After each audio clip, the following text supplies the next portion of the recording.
Hello, Bookstew viewers and listeners. It's always, as I've said a bunch of times, a great pleasure to have an author return to Bookstew.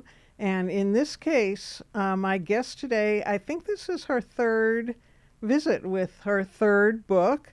So, welcome, Janice Deal, and welcome to The Blue Door, which is her new novel that kind of almost is a sequel to her prior novel, which was called Strange Attractors, the Ephrem stories, but is also a standalone, very much a standalone, I think. And I think that flexibility of being able to pick up the characters and follow them, even if you haven't read the prior book, is a very effective technique. So, welcome to my purveyor of very effective techniques, Janice Deal.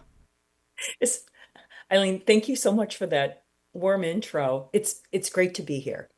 So let's talk a little bit about the Strange Attractors, which was short stories, versus The Blue Door, which is a novel, and tell us about the characters that meant so much to you that you brought them from the stories into a novel. It's yes, as you so kindly noted, Strange Attractors is a collection of linked stories featuring all sorts of citizens of this fictional town, Ephrem.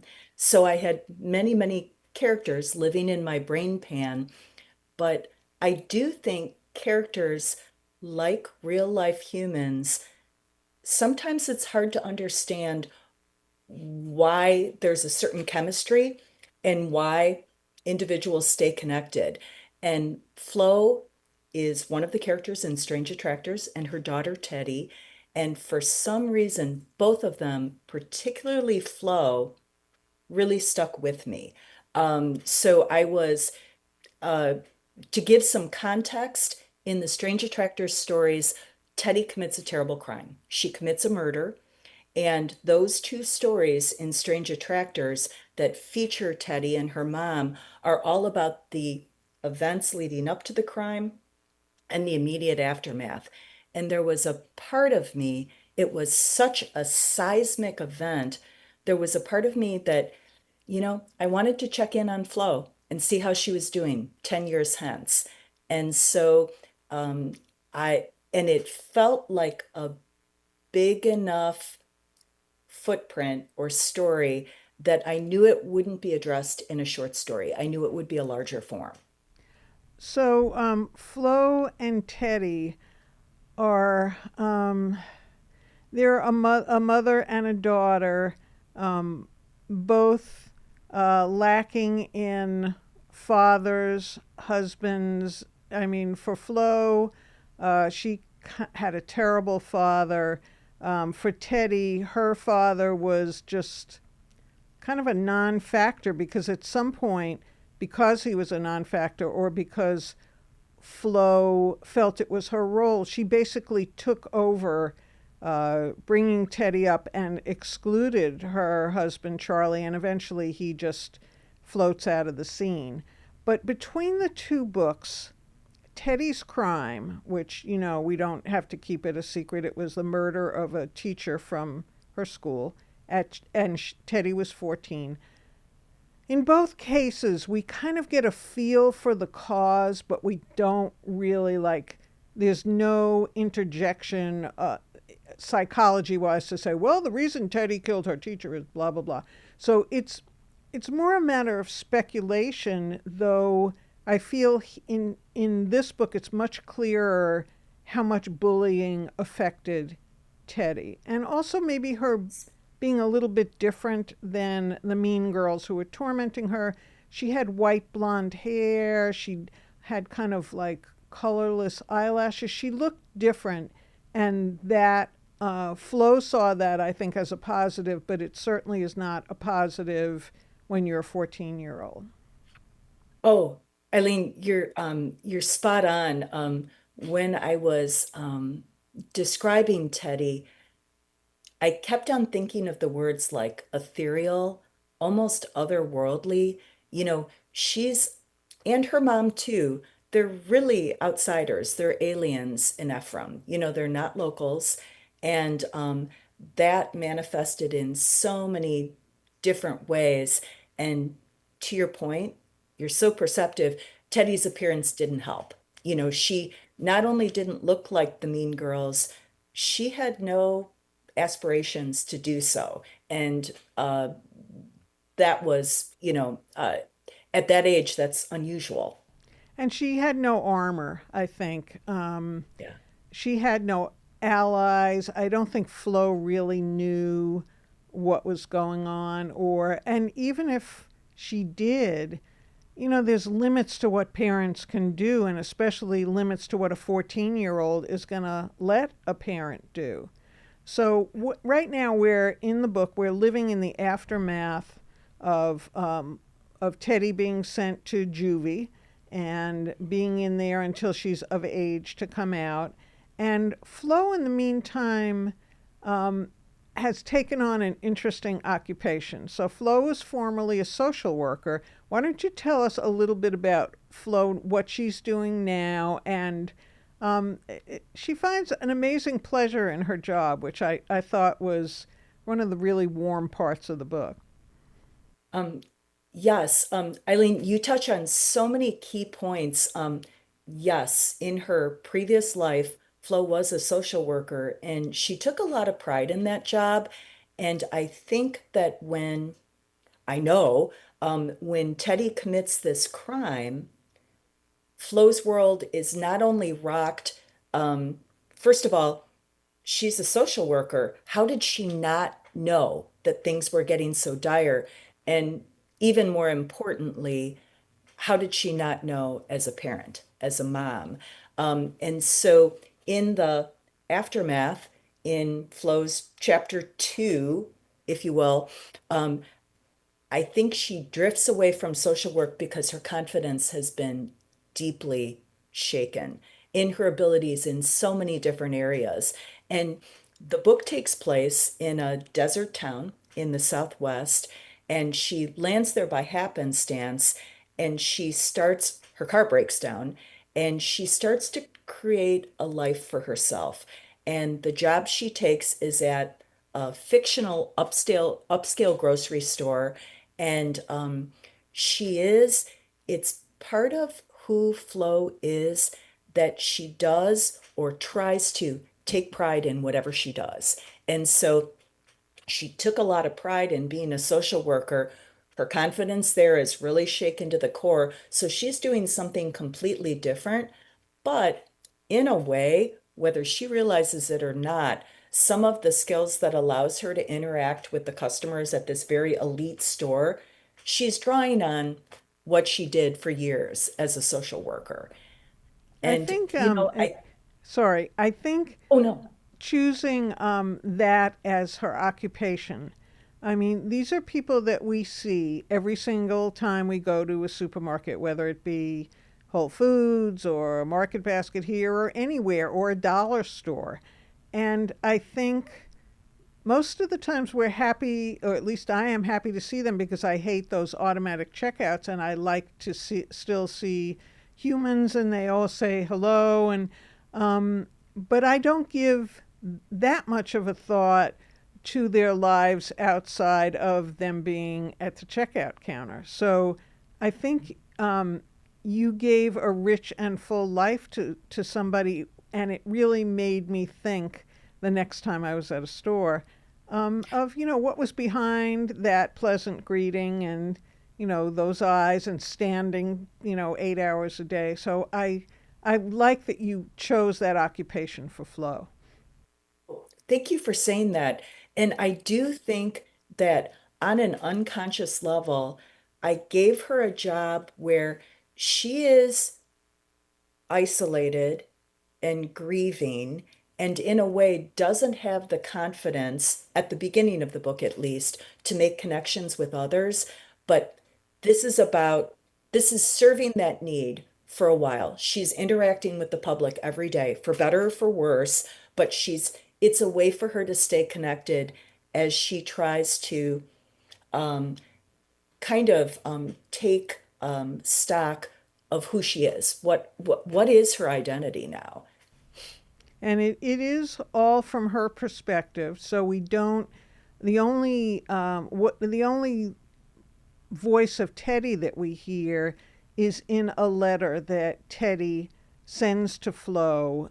They have been kind of semi estranged. Flo is obviously reluctant to push anything with Teddy, wants to leave it up to Teddy to make the contact. And Teddy makes the contact in a wonderful letter. But Teddy, at this point, what comes out is the fact that the two of them have had a secret language between the two of them, and it's called Derrykin. And I have never heard of an instance of, other than like Pig Latin, of, people developing a special language. So can you tell us a little bit about Derrykin? Oh, absolutely. It's something that the mother and daughter created. Well, I should say Teddy creates this language as a way of connecting with her mom. And, Eileen, their relationship is really complicated, but they are close in their way. They're both kind of quirky individuals, aliens, as we were saying before, and they do understand each other, maybe more than anyone else in the world understands them. And Teddy creates this language, and Flo participates, but it's really Teddy's the engine to this. And it's a way Teddy is creating a bond with her mom, and as we'll find out in the book, kind of trying to honor where her mom comes from, her mom's history. And this was something in the book that really interested me, for these characters, for beings in general. What are the through lines in our life that connect sometimes very disparate chapters?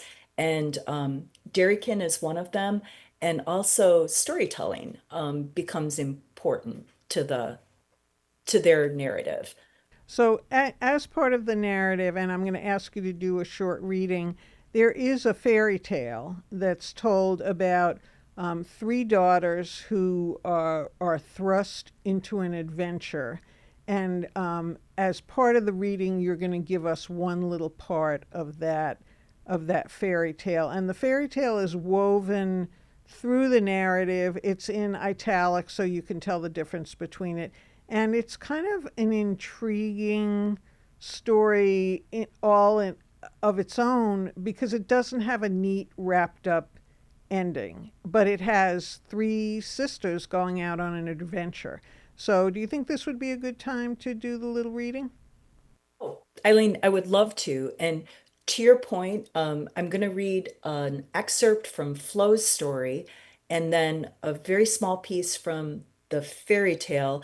I was interested when I reconnected with Flo in giving her a sort of braided narrative. And because I had already determined that story was important to Flo, I decided to gift her with a fairy tale that her mom always told her. And it's a grounding element for her in a world that is very, very uncertain. And so in the excerpt I'm going to read, for Flo's story, she has left her house. She's looking for her missing dog, and she has in her pocket the letter that you referenced earlier, her latest communication from Teddy. So, all right. Stops and slips the card out of her pocket again. This card, it burns like or worse than the eczema, like the sting of those cholla cactus spines when she has accidentally knocked a hand against them. Why does it burn? Because. Because the card is this. It's Teddy coming to visit, but it's also Flo, something to do with who she, Flo, is, or has been, or might have been, who she's become. She opens the card and skips past the lines she's already read. I've been north, Teddy says. I've been west. It's time for me to go deeper. I might be south soon enough by, and then there's a line with a date. I reckon. Teddy has written a date and underlined it. The date not being so far away. I'm coming, Teddy says a second time. Flo closes her eyes. She can see Teddy's face clearly, cool and remote. Her hair white blonde, for it never dimmed or yellowed. It has remained always as bright as hay. Flo remembers suddenly the way her daughter used to say, I'm fighting the tide. She would say this in Florida, partly as a joke because the local news was always consumed with what was going on in the Gulf. The diurnal tides, for example, the dreaded red tides. But Teddy never fit in with her peers and actively resisted their preferences. The music they listened to, the clothing they wore, their straight, center parted hair. Teddy took some pride in the fact that she wasn't anything like the girls who tormented her. She was fighting the tide. Maybe Teddy was still fighting it. I know, Flo used to say, although she didn't, not really. Teddy has always been slight and agile of mind.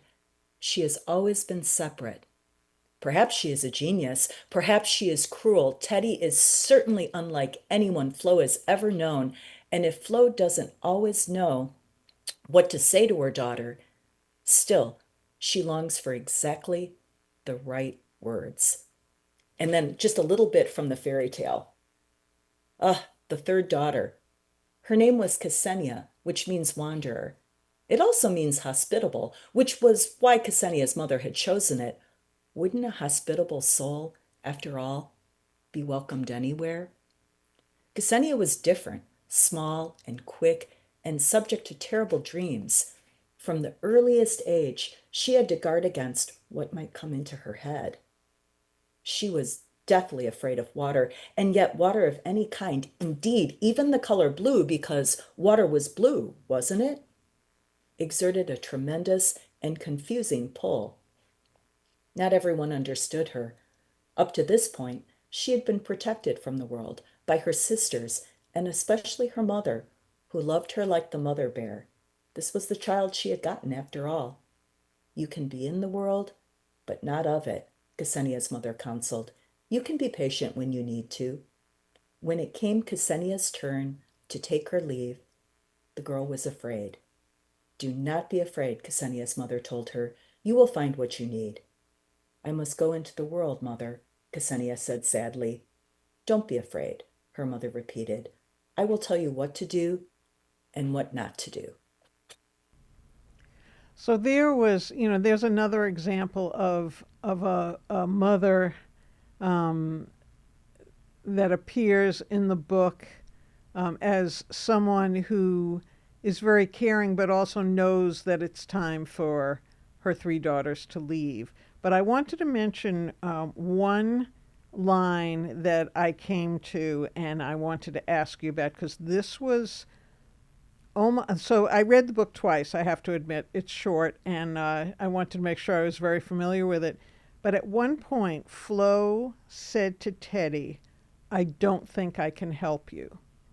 Now, this is has to be Flo wishes, I'm sure, that she had bitten her tongue off before she said that. Um, how did you feel writing that line? Because that's kind of that leads into, what if I hadn't said that? Where would Teddy be at? Can you describe a little bit about your process for putting that line in? Because I was a little surprised by it. Yeah, it's I felt that that line, writing it, to your point, Eileen, it was hard to write. It's kind of that sometimes when you're working and you push the envelope, I think I had her saying something else to Teddy first. And then I thought, what if I push the envelope and she says something she shouldn't, but is very human? You know, um, not just parent child, but any relationships between humans. Um, some problems can't necessarily be fixed easily. And if we're wise, at a certain critical time, we don't say, I don't think I can help you, but we might think it. And I challenged myself and Flo to actually say what she was thinking. And to your point, it adds to, oh my gosh, it's a long life. And every day we're invited to make decision after decision after decision, what to say, what to do. We have control over our own actions. And sometimes we make mistakes. And Flo is old enough and under enough duress that in that moment, she blinked. She said what she probably shouldn't have. That, And I go thought ahead. better Flo than me. Well, saying she blinked is a great way of putting it, and that was I just thought that was really well written. It stood out to me so much the second time. And we're running out of time, but I have one more question for you. So the book is called The Blue Door, and there's a beautiful blue door on the cover. What what how did you come to the blue door as kind of a representation of, I thought it was like achieving peace, like if you could live in a house with a blue door. There's something very evocative about a blue door, and most places don't have blue doors. So tell us a little bit about how that came about. Oh, absolutely. And Eileen, you've tapped right into it. The color blue was a conscious choice. It's my favorite color, but it's also unusual for doors. And the idea of the blue door, it's another story that Flo's mom used to tell her when she was a girl. And there's that connective tissue throughout the book. In a time of great uncertainty, Flo takes solace in the stories of her youth, which, she did go on to tell Teddy, and which she still tells the creatures in her life, both animal and human, now. And the conceit of the blue door is that there's a blue door, and beyond it lies an alternate universe when many things are the same as this world, but some of the things that are painful or sorrowful in this world are different and better in this alternate universe. And at a time of duress for Flo, not only does she take comfort in the fairy tale, but she really takes solace in the idea of this alternate place. And you nailed it with the word peace. It's a place of rest. It's a place of presence. And when, she has, when her mind is whirling and she's filled with consternation or fear, she draws comfort from the idea of, I can go through the blue door, and this is the way things will be. Well, I want to thank you very much for writing The Blue Door, for describing it so beautifully, and Thank you. I hope that viewers and listeners will pick up a copy of the book and will um, follow Flo's journey and just enjoy, the peace that can come from reading a beautifully written book. So thanks again for Eileen, thank you. being on the show, and we'll look forward to your next visit. Thank you so much. And thanks for spending so much time with Flo. She's all the time spent with her is rewarding, and with you. Okay, Thank so you. viewers and listeners, that's The Blue Door by Janice Deal. Please look out for it and have a good night.